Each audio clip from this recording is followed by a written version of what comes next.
Mon nouveau patron est ici. Ne me mets pas dans l'embarras, a-t-elle chuchoté en me montrant la sortie. Quelques instants plus tard, son patron lui a attrapé le bras, le visage pâle, « Savez-vous qui il est pour moi ?» Elle a chuchoté, « Ne me mets pas dans l'embarras », et m'a indiqué la sortie de service du gala de ma propre entreprise. Quelques minutes plus tard, son nouveau patron lui a attrapé le bras, le visage pâle. « Savez-vous qui il est pour moi ?» Elle pensait avoir épousé un homme du passé.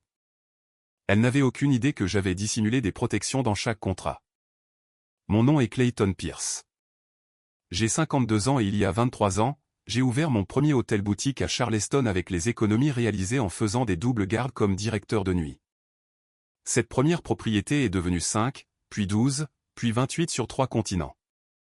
Legacy Crest Hotel, des établissements 5 étoiles accueillant des présidents, des célébrités, des gens qui n'ont jamais eu besoin de prouver qu'ils étaient à leur place.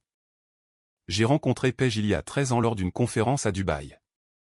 Elle avait 26 ans, était ambitieuse et travaillait aux relations clients pour un concurrent. Nous nous sommes mariés en moins d'1 an.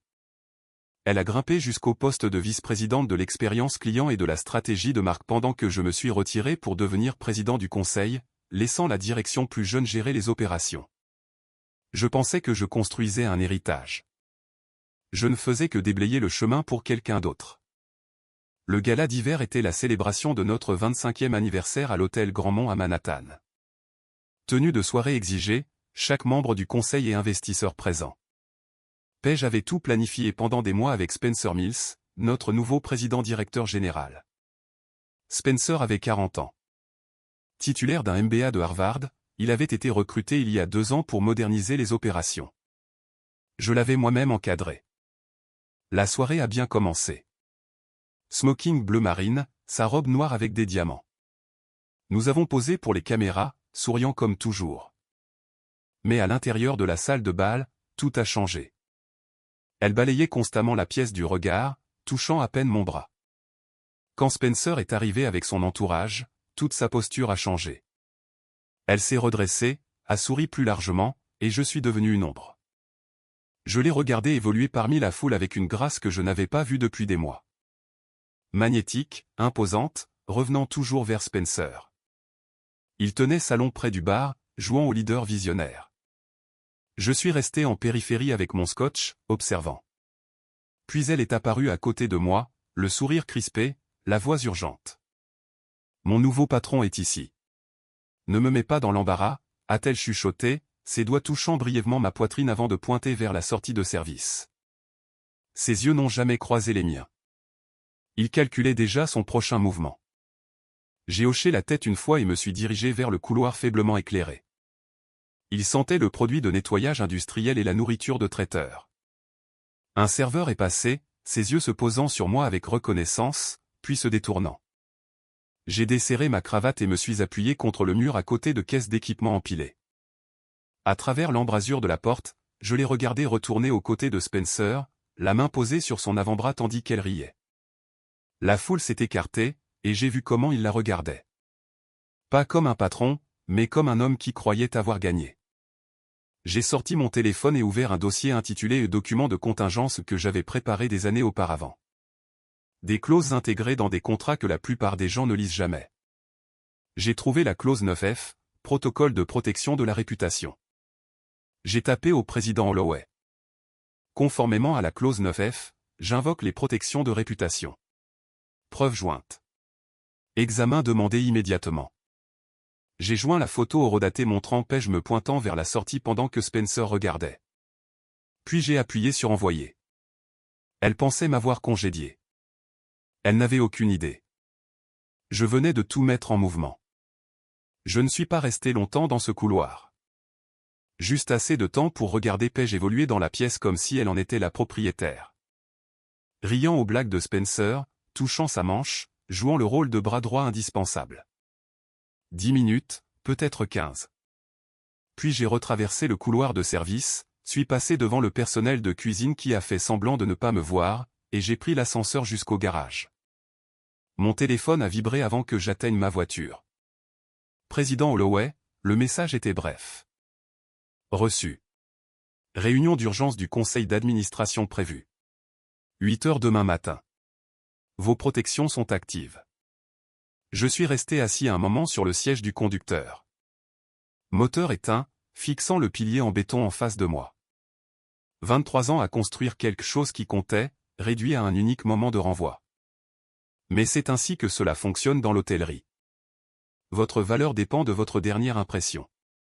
Et Pej venait de décider que la mienne valait moins que son ambition. De retour dans la salle de bal, quelque chose avait déjà commencé à changer. Je n'étais pas là pour le voir, mais j'en ai entendu parler plus tard par 3 sources différentes, chacune peignant le même tableau. Pej était retournée dans le cercle de Spencer, tout en confiance et en charme. Elle l'a présenté à un investisseur majeur de Singapour, avec une aisance parfaite. Notre leader intrépide, avait-elle dit, sa main reposant sur le bras de Spencer, juste une fraction de seconde de trop. L'investisseur a souri poliment, mais ses yeux parcouraient la pièce. C'est alors que quelqu'un du groupe des donateurs historiques, un homme plus âgé nommé Richard Blackwell, qui était avec nous depuis la 3e propriété, a pris la parole. « N'était-ce pas Clayton que j'ai vu tout à l'heure » a-t-il demandé, d'une voix décontractée mais pointée près de l'entrée de service. Pej a balayé la question d'un rire étudié. « Oh, il ne se sent juste pas très bien. Vous savez comment peuvent être ces longs événements. » Son ton était dédaigneux. Final, conçu pour clore le sujet. Mais Richard n'avait pas terminé. Il s'est tourné vers Spencer avec une confusion sincère. « Il est déjà parti ?» C'est inhabituel. Clayton ne quitte jamais ses propres événements en avance. Le sourire de Spencer tenait bon, mais quelque chose a vacillé derrière ses yeux. Clayton est-il toujours impliqué? A-t-il demandé prudemment. Richard a cligné des yeux. Impliqué? Spencer, cet homme a fondé cette entreprise. Il siège toujours au conseil consultatif, n'est-ce pas? La question est restée en suspens dans l'air comme de la fumée. L'assistante exécutive de Spencer, une femme perspicace nommée Jennifer, qui ne manquait rien, a sorti sa tablette et a commencé à faire défiler. Le sourire de Pej s'était figé, ses doigts se resserrant autour de sa flûte de champagne. Quel est son titre actuel? A demandé Spencer doucement, adressant la question à Jennifer, pas à Pej. Jennifer l'a trouvé rapidement. Président émérite, conseil consultatif. Également listé comme fondateur protégé en vertu de l'article 7 de la charte de l'entreprise. Elle a fait une pause, lisant plus loin. Il y a une note ici sur les protections des parties prenantes historiques et les garanties de réputation. La mâchoire de Spencer s'est contractée, presque imperceptiblement. Garantie de réputation? C'est symbolique, a coupé Pej rapidement, la voix légère mais tendue. Juste de la paperasse héritée des débuts. Ça ne signifie rien sur le plan opérationnel. Mais Jennifer lisait toujours et son expression avait changé. En fait, cela fait référence à la clause 9F, qui semble être active et exécutoire. Elle est liée à la surveillance du conseil d'administration et aux normes de conduite des dirigeants. Le silence qui a suivi fut bref mais lourd. Richard Blackwell observait Spencer avec une sorte d'expression qui disait qu'il recalculait tout ce qu'il pensait savoir sur la structure de direction de l'entreprise. Spencer s'est excusé avec aisance, tapotant une fois l'épaule de Pej avant de s'éloigner vers le couloir où se trouvaient les bureaux privés. Son assistante l'a suivi. Pej est resté là, tenant toujours son champagne, le sourire toujours figé, mais ses yeux étaient devenus froids et plats. De l'autre côté de la pièce, une autre conversation avait lieu. 2 membres du conseil avaient affiché la charte de l'entreprise sur un téléphone, faisant défiler des sections qu'ils n'avaient probablement pas lues depuis la dernière fusion.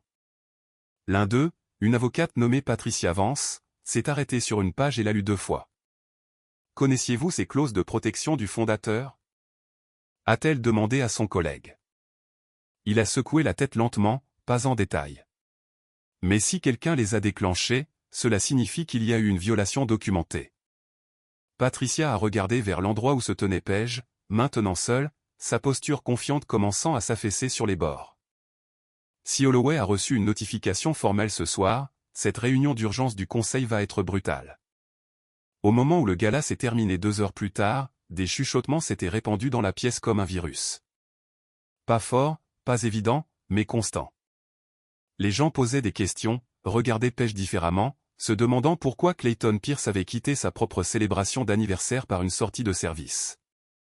Et Spencer Mills, Le président-directeur général en or était enfermé dans son bureau, passant des appels téléphoniques qui semblaient de plus en plus tendus à travers la porte fermée.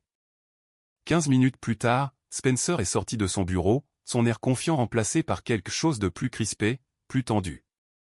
Il a balayé la foule qui s'éclaircissait jusqu'à ce qu'il repère Paige près du bar, maintenant toujours son sourire poli malgré les chuchotements qui circulaient autour d'elle. Il a traversé la pièce d'un pas déterminé et lui a pris le bras, pas doucement. Sa prise était assez ferme pour l'éloigner légèrement du petit groupe avec lequel elle travaillait. Son visage était devenu pâle, la couleur s'étant drainée quelque part entre le troisième appel téléphonique et la prise de conscience de ce qu'elle avait fait. « Savez-vous qui il est pour moi ?» La voix de Spencer était basse, contrôlée, mais il y avait une pointe de panique en dessous que Paige n'avait jamais entendue auparavant. Elle a cligné des yeux, confuse par ce changement soudain. « Quoi ? Clayton ? Spencer, il n'est pas juste quoi que ce soit, » l'a coupé Spencer, sa voix baissant jusqu'à un murmure urgent. Jennifer vient de consulter son profil complet. Clayton Pierce n'est pas votre ex-mari raté. Il est le fondateur protégé avec des droits de veto au niveau du conseil. Vous venez de le congédier publiquement à sa propre célébration d'anniversaire. Comprenez-vous ce que cela signifie? Il a relâché son bras et a reculé, passant une main dans ses cheveux. Je dois passer d'autres appels. Beaucoup d'autres appels. Il s'est éloigné avant qu'elle ne puisse répondre, laissant Paige seule avec son champagne. La première véritable menace de doute commençant à s'enrouler autour de sa confiance. Je ne suis pas rentré chez moi cette nuit-là. Au lieu de cela, j'ai conduit jusqu'à mon bureau dans la propriété originale de Charleston, celle que j'avais achetée avec des économies durement gagnées il y a 23 ans. Le bâtiment était silencieux à 2 heures du matin, juste la sécurité de nuit et le bourdonnement des systèmes de climatisation. J'ai pris l'ascenseur privé jusqu'au 4e étage, jusqu'au bureau que j'avais gardé même après m'être retiré des opérations quotidiennes. Le bureau en acajou était exactement comme je l'avais laissé il y a 3 mois. J'ai ouvert le tiroir du bas, repoussé de vieilles cartes de visite et un cadeau de retraite que je n'avais jamais ouvert, et j'ai sorti un dossier manille marqué « Protocole de contingence personnelle ». À l'intérieur se trouvaient des documents dont la plupart des gens ignoraient l'existence. Quand Paige et moi nous sommes mariés, mon avocat, un homme cynique nommé Gerald Hobbs, qui avait vu trop de fortune détruite par de mauvais mariages, avait insisté pour que je me protège. L'amour est merveilleux, avait-il dit autour d'un scotch dans son bureau. Mais la paperasse est éternelle. J'avais suivi son conseil. Un contrat de mariage avec une séparation de biens en béton. Mais il y avait plus. Enfoui dans les documents de restructuration de l'entreprise d'il y a 8 ans, lorsque nous nous sommes étendus sur les marchés européens, j'avais inclus la clause 9F. Elle était conçue pour protéger les membres fondateurs de tout préjudice à leur réputation lors d'événements parrainés par l'entreprise. Tout renvoi public, exclusion ou humiliation par un représentant de l'entreprise déclencherait un examen obligatoire du conseil d'administration et une suspension potentielle du dirigeant. Gérald appelait ça de la paranoïa. J'appelais ça une assurance. Maintenant, j'étalais les documents sur mon bureau. Le contrat de mariage montrait une séparation claire des biens. Tout ce que j'avais construit avant notre mariage restait à moi. Son salaire, ses primes, ses options sur actions étaient à elle. Mais l'entreprise elle-même, l'héritage que j'avais créé, était protégé par des structures qu'elle n'avait jamais pris la peine de comprendre. Mon téléphone a vibré, un SMS de Gérald, qui apparemment ne dormait pas non plus. Holloway m'a appelé. Réunion du conseil à 8 heures. Ils veulent la documentation. J'apporte tout. J'ai répondu. Elle n'a aucune idée de ce qui l'attend. Sa réponse a été immédiate. Bien. Gardons les choses ainsi. J'ai récupéré les images de sécurité du gala de ce soir. Le système de l'hôtel archivait tout et j'avais un accès administratif. J'ai trouvé l'horodatage. 21h47. C'était clair comme le jour. Paige se penchant près de moi, sa bouche formant les mots, sa main pointant vers la sortie de service. Mon visage neutre mais consentant. Et en arrière-plan, Spencer observant avec ce sourire satisfait. J'ai téléchargé 3 angles, les ai cryptés et les ai envoyés à Gérald avec des copies au président Holloway et à 2 membres du conseil que je savais comprendraient exactement ce qu'ils voyaient. Ensuite, j'ai fait quelque chose que j'aurais probablement dû faire des mois auparavant. J'ai ouvert l'email professionnel de Paige. En tant que président, j'avais toujours un accès à l'échelle du système, un détail que je n'avais jamais pris la peine de révoquer parce que personne ne pensait que je l'utiliserais. Sa boîte de réception était organisée, professionnelle, rien de suspect en surface, mais j'étais dans les affaires depuis assez longtemps pour savoir que les vraies conversations ne se déroulent pas dans les emails officiels. J'ai vérifié son dossier de suppression, vide, effacé quotidiennement. J'ai donc vérifié les journaux de sauvegarde du serveur, ceux qui archivent tout à des fins de conformité. Là, enfouis dans des échanges d'il y a 3 mois, je les ai trouvés. Des messages entre Page et Spencer, non pas sur les affaires, mais sur nous. Un de Spencer, quand vas-tu enfin te débarrasser de ce poids mort? Sa réponse, bientôt. Il faut juste attendre le bon moment. Il est utile pour l'instant, mais une fois que l'acquisition européenne sera finalisée, je n'aurai plus besoin du vote de l'héritage. Je l'ai lu 2 fois. Puis je l'ai transféré à Gérald avec un seul mot. Pièce B. Au lever du jour sur le port de Charleston, j'avais tout ce dont j'avais besoin. Documentation, preuves vidéo, communication interne, montrant la préméditation. Paige ne m'avait pas seulement congédié à un gala. Elle avait planifié de m'effacer de l'entreprise que j'avais construite. À 7h30, j'ai enfilé un costume frais, gris anthracite avec une cravate argentée, et je me suis rendu à la réunion d'urgence du conseil. Je n'y allais pas en tant que mari blessé. J'y allais en tant que fondateur qui avait bâti un empire et qui n'allait laisser personne le prendre sans se battre. La salle du conseil se trouvait au 42e étage de notre siège de Manhattan. Des fenêtres du sol au plafond donnant sur Central Park. Je suis arrivé à 7h50, 10 minutes en avance. Le président Holloway était déjà là, un homme à la fin de la soixantaine avec des cheveux argentés et le genre de présence qui faisait taire les pièces. Il a hoché la tête en me voyant. Pas de sourire, juste une reconnaissance. Clayton, a-t-il dit simplement. Richard, ai-je répondu, utilisant délibérément son prénom. Nous nous connaissions depuis 15 ans. Il était au conseil depuis la 7e propriété. Gérald est arrivé quelques instants plus tard, portant une mallette en cuir épaisse de documents. Il l'a posée sur la table devant mon siège habituel. Celui à la droite de Holloway. Celui que Page pensait probablement que j'avais abandonné. Les autres membres du conseil sont entrés. Patricia Vance, avocate d'entreprise. Thomas Bradford, notre directeur financier. Richard Blackwell, investisseur historique. Diana Kemp, une vétéran de l'industrie hôtelière.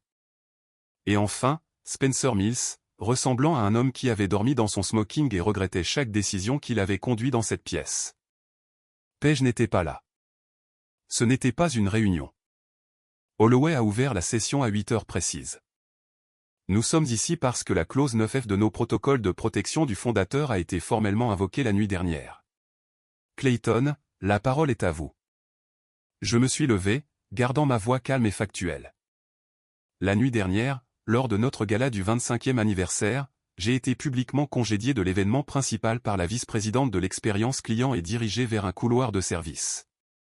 Ce renvoi a eu lieu devant des donateurs, des membres du conseil et la direction exécutive. C'était délibéré, calculé et a eu des témoins. J'ai fait un signe de tête à Gérald, qui a activé l'écran derrière moi. La vidéo de sécurité a été diffusée, 3 angles, montrant tous le même moment. Les mots chuchotés de Page, son geste, ma conformité et le sourire entendu de Spencer en arrière-plan. La pièce était silencieuse, à l'exception du bourdonnement du projecteur. Ceci est la pièce A, ai-je continué.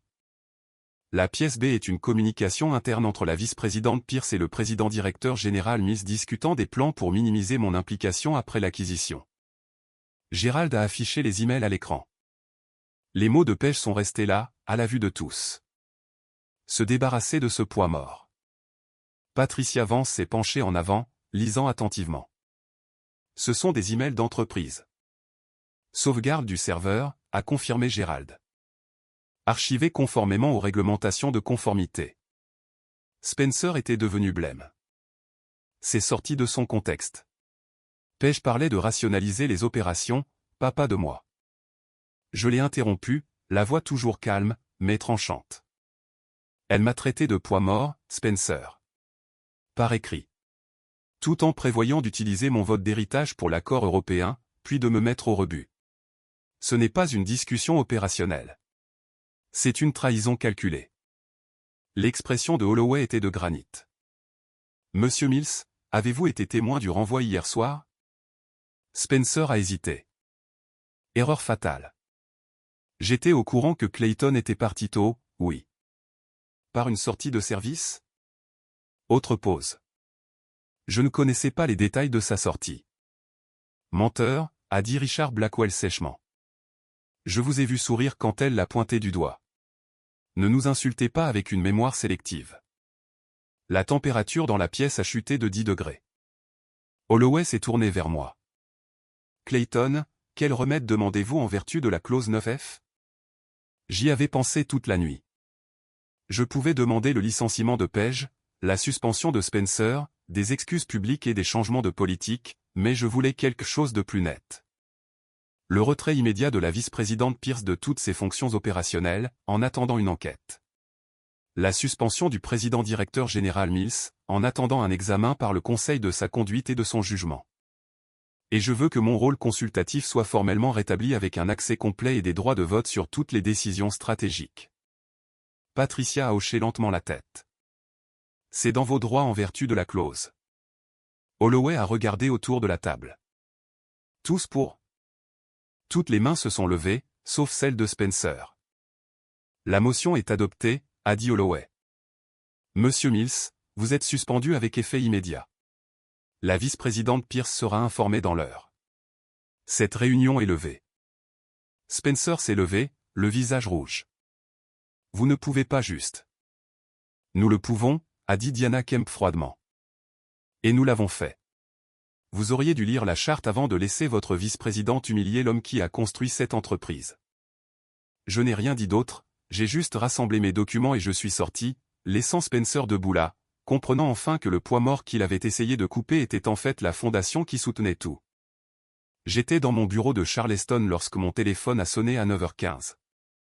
Numéro inconnu. Je l'ai laissé aller à la messagerie vocale. 30 secondes plus tard, il a sonné à nouveau. Même numéro.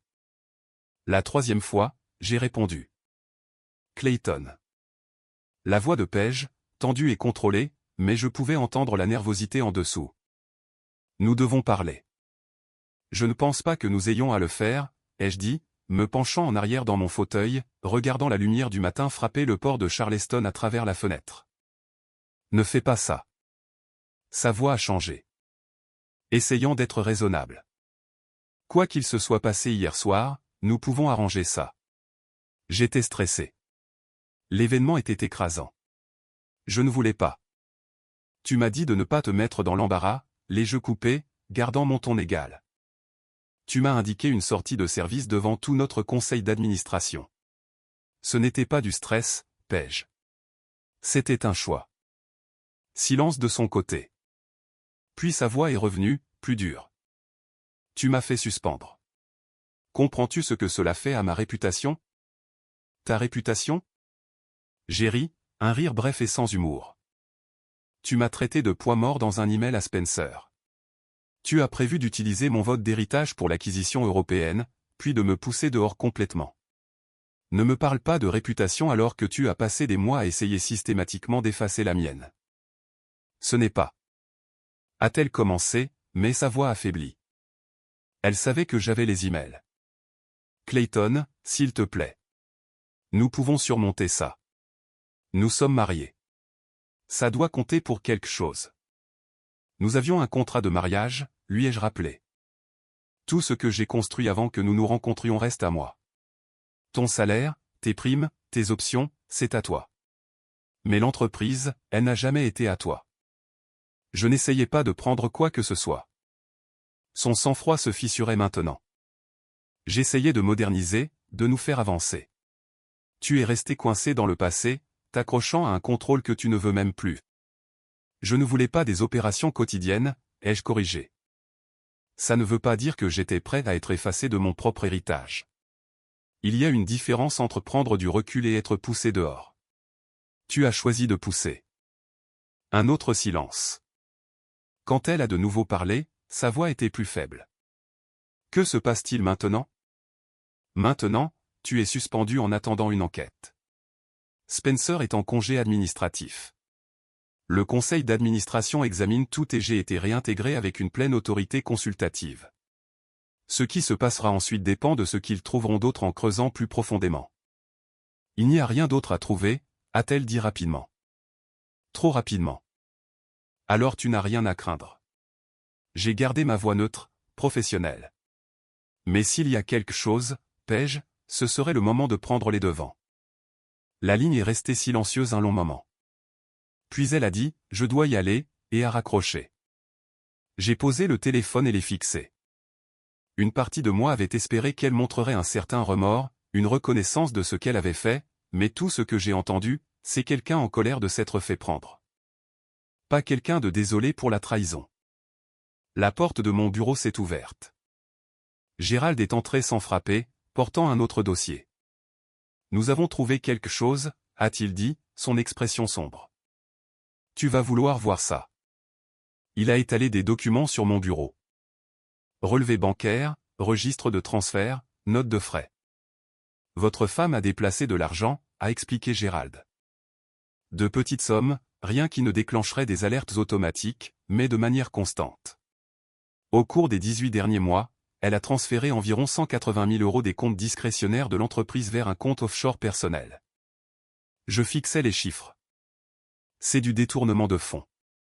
Techniquement, c'est une malversation de fonds d'entreprise, a dit Gérald. Et ça ne s'arrête pas là. Certains de ces transferts coïncidant avec des dates où elle voyageait avec Spencer pour des acquisitions de propriétés. Hôtels à Singapour, Dubaï, Barcelone. Sauf que les notes de frais montrent qu'ils ont séjourné dans les propriétés de nos concurrents, pas les nôtres. Pourquoi ferait-il ça? L'expression de Gérald s'est assombrie. Parce qu'il se cachait. Nos hôtels ont une surveillance interne, des protocoles de reconnaissance des employés. Les hôtels concurrents, ils sont juste un autre couple qui s'enregistre. Les implications se sont abattues sur moi comme de l'eau froide. Ils utilisaient l'argent de l'entreprise pour financer une liaison et potentiellement plus. Gérald a ajouté, je vois des honoraires de consultation payés à une société écran enregistrée au nom de Spencer. Légitime sur le papier, mais les factures sont vagues et les montants sont étrangement ronds. Je pense qu'il prévoyait quelque chose de plus grand que de simplement vous pousser dehors. J'ai regardé les documents, voyant le schéma se dessiner. Ce n'était pas seulement une question d'ambition ou de modernisation. C'était un vol calculé, caché derrière des dépenses opérationnelles et du développement commercial. Transmettez ça à Patricia Vance et au conseil, ai-je dit doucement. Et trouvez-moi un expert comptable judiciaire. Je veux savoir exactement jusqu'où ça va. Gérald a hoché la tête, déjà en cours. Mais Clayton, ça change tout. Ce n'est plus seulement de la politique d'entreprise. C'est une fraude potentiellement criminelle. Bien, ai-je dit, ma voix plus dure que prévu. Alors assurons-nous qu'ils subissent toutes les conséquences qu'ils ont méritées. À midi, l'histoire s'était répandue dans l'entreprise comme une traînée de poudre. Paige suspendue, Spencer en congé. Des chuchotements sur les protections du fondateur et les réunions d'urgence du conseil d'administration. J'avais travaillé assez longtemps dans l'hôtellerie pour savoir que les rumeurs se déplacent plus vite que le service en chambre. J'examinais des documents financiers dans mon bureau de Charleston lorsque mon assistante, Marie, une femme qui était avec moi depuis la 4e propriété, a frappé doucement. « Clayton, il y a quelqu'un qui veut vous voir. Dis que c'est urgent. » Qui? Jennifer Marks, l'assistante exécutive de Spencer. J'ai fait signe à Marie de la faire entrer. Jennifer est entrée, l'air de ne pas avoir dormi, portant une tablette serrée contre sa poitrine comme un bouclier. Monsieur Pierce, a-t-elle commencé, puis s'est arrêtée. Je ne sais pas si je devrais être ici. Asseyez-vous, Jennifer. J'ai gardé ma voix douce. Elle n'était pas l'ennemi, juste quelqu'un pris dans l'onde de choc. Elle s'est assise, les mains tremblant légèrement. Je suis l'assistante de Spencer depuis 2 ans. Je gère son calendrier, ses voyages, sa correspondance. Je pensais que j'aidais à construire l'avenir de l'entreprise. Elle a levé les yeux vers moi, les yeux rougis. Je ne savais pas ce qu'il faisait. Pas tout, mais je soupçonnais que quelque chose n'allait pas. Qu'est-ce que vous soupçonniez? Elle a déverrouillé sa tablette et l'a tournée vers moi. Ce sont les registres de voyage de Spencer des 18 derniers mois. Affaires officielles de l'entreprise. Mais je garde aussi des notes personnelles car il oublie toujours les détails. Elle a fait défiler les entrées. Dubaï, il y a 3 mois. La raison officielle était une inspection de propriété, mais je leur ai réservé des chambres séparées dans notre hôtel et le directeur de nuit m'a dit qu'ils ne s'étaient jamais enregistrés. Ils ont séjourné au Pinacle Grand à la place. C'est notre concurrent. Exactement. Et c'est arrivé de nouveau à Singapour, Barcelone, Amsterdam. Chaque fois, ils prétendaient être en voyage d'affaires mais séjournaient dans des propriétés concurrentes. Quand j'ai interrogé Spencer sur les notes de frais, il m'a dit de ne pas m'en soucier, que c'était de la recherche stratégique. Recherche stratégique, ai-je répété, les mots amers. Jennifer a hoché la tête. Mais il y a plus. Il y a 2 semaines, je classais des documents et j'ai trouvé un dossier sur l'ordinateur de Spencer. Il était intitulé « Structure post-acquisition ». À l'intérieur se trouvaient des organigrammes avec votre nom complètement supprimé. Pas déplacé en consultation, pas réduit, disparu. Et le nom de Paige était listé comme directrice de la stratégie. Ce poste n'existe pas dans notre entreprise. Il n'existait pas, mais selon ces documents, il allait exister après que l'acquisition européenne serait finalisée et que vous seriez, je cite, mis à l'écart. Spencer avait déjà rédigé le communiqué de presse annonçant votre retraite pour des raisons de santé. La manipulation était d'une ampleur à couper le souffle. Pourquoi me dites-vous cela maintenant? Parce que ce matin, Spencer m'a appelé du bureau de son avocat. Il m'a dit de tout supprimer. Tous ces registres de voyage, tous ces fichiers personnels, tout ce qui concernait Paige. Il a dit que si quelqu'un demandait, je devais dire que je ne me souvenais pas des détails. La voix de Jennifer a tremblé. Il essaie de détruire des preuves, Monsieur Pierce. Et il veut que je l'aide à le faire. Avez-vous supprimé quelque chose? Non. J'ai fait des copies à la place. Elle m'a tendu une clé USB. Tout est ici. Les registres de voyage, les notes de frais, les organigrammes, les correspondances par email que je n'étais pas censé voir. Je vais probablement perdre mon emploi pour ça. J'ai pris la clé avec précaution. Jennifer, vous venez peut-être de sauver l'entreprise. Et non, vous n'allez pas perdre votre emploi. Vous serez protégée. Elle a expiré, tremblante. Je ne pouvais tout simplement pas les laisser s'en tirer. Vous avez construit quelque chose de bien ici, Monsieur Pierce. Ils étaient en train de le détruire de l'intérieur. Après le départ de Jennifer, j'ai branché la clé dans mon ordinateur. Les fichiers étaient volumineux, méticuleusement organisés, des registres de voyage montrant un schéma de tromperie, des notes de frais avec des signatures falsifiées, des projets de documents décrivant mon éviction. Et des emails entre Spencer et Paige qui allaient au-delà de la collaboration professionnelle pour devenir quelque chose de calculateur et de cruel. Un email de Spencer se démarquait. La vieille garde ne comprend pas l'hôtellerie moderne. Une fois que le vote d'héritage de Clayton sera sécurisé pour l'Europe, nous pourrons restructurer sans son interférence. Le Conseil ne nous combattra pas si nous présentons cela comme une évolution naturelle. La réponse de Paige, d'accord. Il est déconnecté depuis des années de toute façon. C'est de la pitié, pas de la trahison. J'ai lu cette ligne 3 fois. Pitié, pas trahison. C'est ainsi qu'elle le justifiait. J'ai tout transféré à Gérald et à l'équipe juridique du Conseil avec un seul message. Preuve supplémentaire. Source protégée. Spencer détruit des archives. Moins d'1 heure plus tard, Patricia Vance a appelé. Clayton. C'est au-delà de la suspension. Nous parlons de licenciement pour faute grave, d'un possible renvoi au pénal et d'un audit judiciaire complet. Le Conseil se réunit à nouveau demain matin. Bien, ai-je dit. Et Patricia, je veux que les accréditations de Spencer soient révoquées immédiatement. Plus d'accès au système de l'entreprise. Déjà fait. La sécurité du bâtiment a été prévenue. S'il essaie d'entrer dans une propriété, il sera escorté dehors. J'ai raccroché et je suis resté assis dans le bureau silencieux, regardant la lumière de l'après-midi changer sur le port. 23 ans à construire quelque chose qui comptait. Presque détruit par 2 personnes qui pensaient que l'ambition justifiait tout. Mais ils avaient oublié un détail crucial. La fondation était toujours à moi. Et les fondations ne s'effondrent pas facilement quand elles sont construites pour durer. La deuxième réunion du conseil d'administration a eu lieu à 8 heures le lendemain matin. Cette fois, l'atmosphère était différente, plus froide, plus définitive. Les preuves avaient été distribuées à tous les membres pendant la nuit, et la pièce ressemblait à une salle d'audience en attente du verdict. Spencer n'était pas là. Son avocat lui avait conseillé de ne pas assister sans garantie d'immunité, ce que le conseil avait refusé de fournir. Mais Paige était présente, assise à l'autre bout de la table avec son propre avocat, une femme à l'allure vive nommée Hélène Cortez, spécialisée dans la défense des dirigeants.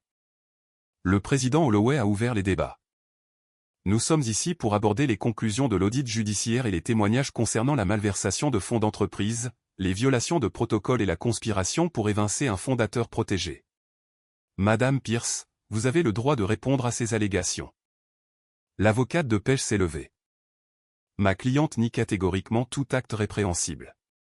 Les transferts en question ont été autorisés dans le cadre de son budget discrétionnaire pour le développement de la marque et l'étude de marché. Le séjour dans des propriétés concurrentes était une analyse stratégique, pas un avantage personnel. Analyse stratégique, a répété Patricia Vance, faisant glisser un document sur la table. Alors expliquez pourquoi ces voyages de recherche coïncidant avec des escapades romantiques. Nous avons des témoignages du personnel hôtelier de 3 propriétés confirmant que vous et Monsieur Mills partagiez des chambres, commandiez du champagne et du service en chambre. Et demandiez spécifiquement des protocoles de confidentialité généralement réservés aux couples en lune de miel. Le visage de Paige est devenu blême. Son avocate a hésité. C'est circonstanciel. C'est un témoignage corroboré, a interrompu Patricia, et il est étayé par des relevés de cartes de crédit montrant des frais pour des soins spa pour couple, des forfaits dîners romantiques et des suites anniversaires, tous facturés au compte de l'entreprise. J'ai regardé l'expression de Paige se fissurer, le contrôle minutieux se brisant enfin. Elle m'a regardé pour la première fois ce matin-là, et j'ai vu quelque chose que je n'avais jamais vu auparavant. La peur. Clayton, a-t-elle commencé, la voix tremblante. S'il te plaît, tu dois comprendre. Je comprends parfaitement, ai-je dit doucement.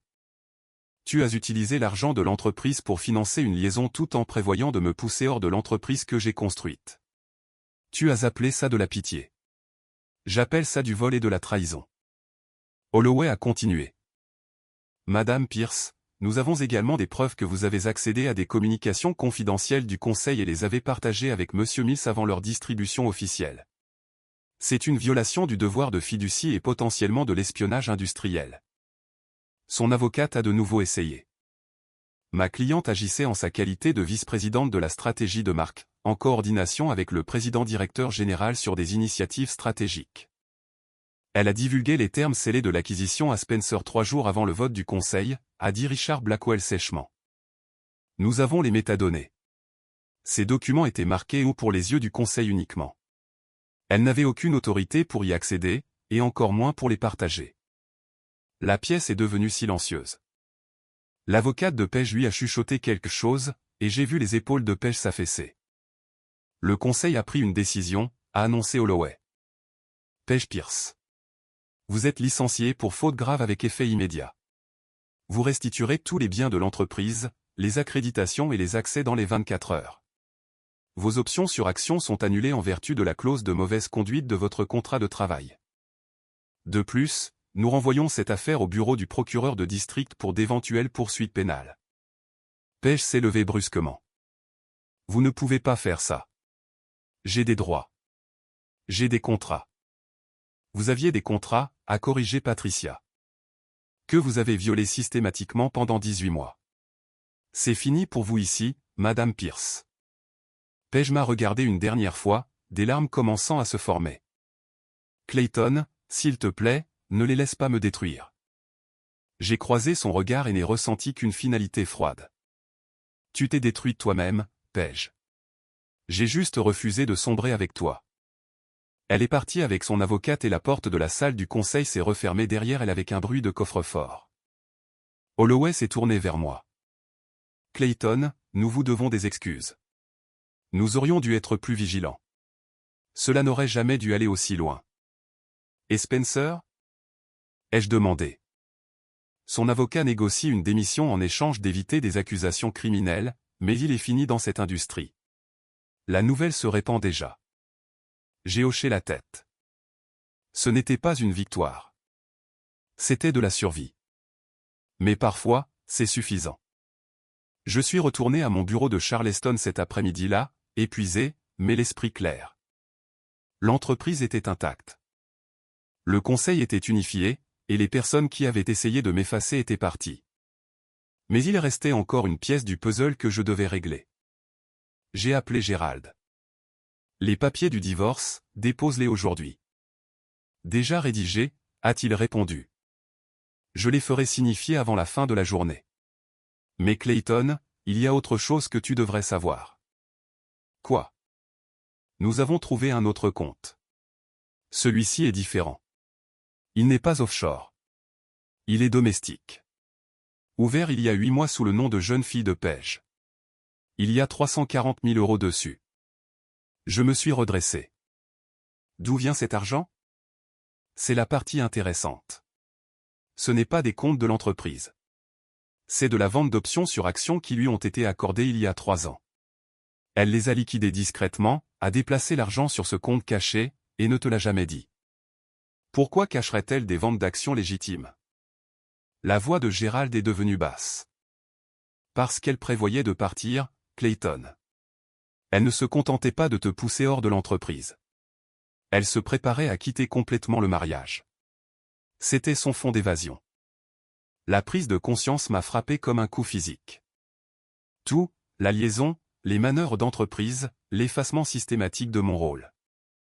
Ce n'était pas seulement de l'ambition. C'était une stratégie de sortie. Elle allait prendre tout ce qu'elle pouvait et s'en aller. Il y a plus, a continué Gérald. Nous avons trouvé des emails entre Paige et un avocat spécialisé en divorce à New York, datant d'il y a 6 mois. Elle demandait des conseils sur la manière de maximiser son règlement, comment invoquer la détresse émotionnelle, comment plaider pour une pension alimentaire basée sur votre richesse. Mais le contrat de mariage. Elle prévoyait de le contester. Prétendre qu'il a été signé sous la contrainte, que vous aviez un pouvoir de négociation inégal, qu'elle méritait une compensation pour avoir soutenu votre croissance professionnelle. Son avocat préparait un dossier. Je me suis penché en arrière dans mon fauteuil, fixant le plafond. 13 ans de mariage, réduit à une planification financière calculée et à une stratégie juridique. Elle ne m'avait pas seulement trahi professionnellement. Elle s'était préparée à me détruire personnellement. Transférer tout à mon avocate, ai-je dit. Finalement. Et Gérald, assurez-vous que le procureur soit au courant du compte caché. Si elle prévoyait de fuir avec des fonds détournés, c'est une conscience de culpabilité. Déjà fait. Clayton, je suis désolé. Je sais que ce n'est pas facile. Ce ne l'est pas, ai-je admis. Mais au moins maintenant, je connais la vérité. Et la vérité, aussi laide soit-elle, signifie que je peux enfin aller de l'avant. Après avoir raccroché, je suis resté assis dans le bureau silencieux pendant un long moment. Dehors, le port de Charleston scintillait sous le soleil de l'après-midi, des bateaux se déplaçant sur l'eau comme si rien n'avait changé. Mais tout avait changé. La femme que j'avais épousée, la partenaire en qui j'avais confiance, avait systématiquement démantelé notre vie commune tout en me souriant au visage. Mais j'avais survécu. L'entreprise était en sécurité. Mon héritage était intact, et j'étais libre. Parfois, c'est la meilleure vengeance qui soit. 3 semaines après la réunion du conseil, je me tenais dans mon bureau de Charleston, regardant des déménageurs emballer les affaires de pêche de notre maison. Le divorce avançait plus vite que prévu. Son avocate lui avait conseillé de ne pas contester le contrat de mariage une fois que l'enquête criminelle avait commencé. Elle faisait face à d'éventuelles accusations fédérales pour fraude électronique et détournement de fonds, et une bataille de divorce prolongée n'aurait fait qu'empirer les choses. Spencer avait démissionné discrètement, empochant une indemnité de départ qui couvrait à peine ses frais juridiques. Sa réputation dans l'industrie hôtelière était détruite. J'avais entendu par des contacts qu'il postulait pour des postes de direction de niveau intermédiaire dans des chaînes d'hôtels économiques sous un nom différent. Le Golden Boy était tombé de haut. Mais il y avait des détails inattendus que je n'avais pas prévus. Gérald m'a appelé un mardi matin avec une nouvelle qui a tout changé. Clayton, nous avons trouvé autre chose. Tu te souviens comment s'est terminé le premier mariage de Paige? Celui qu'elle disait être à l'amiable, sans drame. Oui. Elle m'a dit que son ex-mari était compréhensif, qu'il s'était éloigné naturellement. C'était un mensonge. Je l'ai retrouvé. Son nom est Michael Brennan. Il vit à Boston maintenant. Quand je lui ai raconté ce qui s'est passé, il a ri. Il a dit qu'il aurait dû te prévenir, mais qu'il pensait que tu ne le croirais pas. Ma poitrine s'est serrée. Me prévenir de quoi? Paige lui a fait exactement la même chose. L'a épousé alors qu'il montait une start-up technologique. A joué la femme compréhensive, puis a commencé une liaison avec son partenaire commercial. Ils ont essayé de pousser Michael hors de sa propre entreprise. Il les a surpris, s'est battu et a sauvé de justesse son entreprise. Elle est partie sans rien parce qu'il avait été assez intelligent pour avoir un contrat de mariage. Je me suis assis lentement. Elle a déjà fait ça avant. C'est un schéma, Clayton. Elle cible des hommes plus âgés et prospères, se positionne comme la jeune partenaire ambitieuse, puis essaie systématiquement de prendre le contrôle. Michael a dit qu'elle lui avait dit un jour qu'elle en avait assez de travailler pour les héritages des autres. Elle voulait construire le sien, et le moyen le plus rapide était de se marier dans un et de le réclamer. La prise de conscience était écœurante. Tout, de notre première rencontre à Dubaï à la façon dont elle avait grimpé dans l'entreprise, tout avait été calculé. Je n'étais pas un mari pour elle. J'étais un tremplin. Michael veut témoigner si cela va au procès, a continué Gérald. Il a dit qu'il attendait depuis 13 ans qu'elle en subisse les conséquences. Il est prêt à établir un schéma de comportement. Organiser ça, ai-je dit doucement. Si elle fait ça à plusieurs hommes, le procureur doit le savoir. Mais il y avait autre chose qui me pesait. L'entreprise était en sécurité, mais j'avais perdu 13 ans avec quelqu'un qui ne m'avait jamais aimé. Ce n'était pas quelque chose qu'une réunion du conseil ou un contrat de mariage pouvait réparer. Ce soir-là, j'ai appelé ma fille de mon premier mariage. Emma avait 28 ans maintenant, vivait à Seattle, et nous nous étions éloignés au fil des ans. Paige avait toujours trouvé des excuses pour lesquelles elle ne pouvait pas venir aux réunions de famille, avait toujours des raisons pour lesquelles les visites étaient inopportunes. Emma, ai-je dit quand elle a répondu. Je dois te dire quelque chose, et je dois m'excuser. Nous avons parlé pendant 2 heures.